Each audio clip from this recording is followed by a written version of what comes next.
What makes those areas where you hang out and go out to interview people so interesting? I think it's the chaos.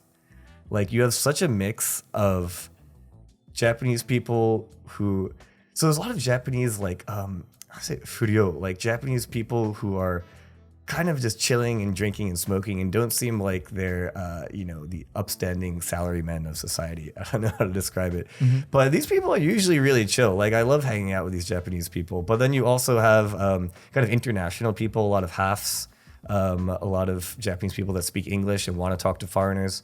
Then you have just tourists and foreigners who've been there for a while. So it's really like the milieu of people that all get together and create this really cool atmosphere of there kind of being no hierarchy, no reason to fight, and just everyone's just trying to talk to new people. And that's kind of the environment that I think is great for doing interviews, because people really are there to open up. So if you'd go to interview people on the streets of Ginza, would be very different.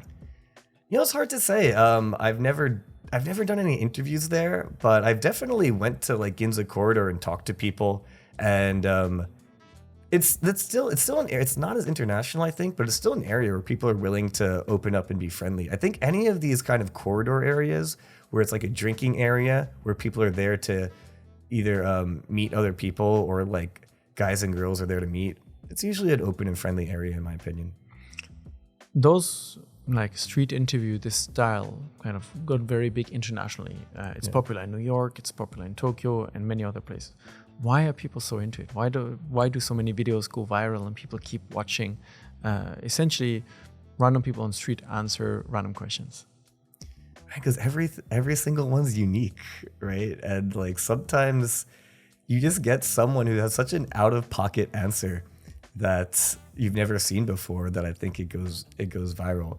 Like, it's obviously like a single street interview isn't the most reliable source of like sociological information about whatever's going on in society. I hope people don't expect that. Like, my interview, each one isn't supposed to represent the entire trend that's going on in Japan or anything. It's just fun to see like a unique individual's perspective. I think that's why you get these going viral. And I would say one of my like most rewarding things is when I do find someone who I think is like a great talent. Like, I just found some random person on the street and it's like, oh, they were born for this interview. Like, they were ready to... They were waiting for it for 30 years. Yeah, they were ready to like entertain, and I absolutely love that. And it's happened. Like, I've produced like some people who, had no social media presence whatsoever, have gone completely viral and gained thousands of followers after being on my interview, So that's always very rewarding.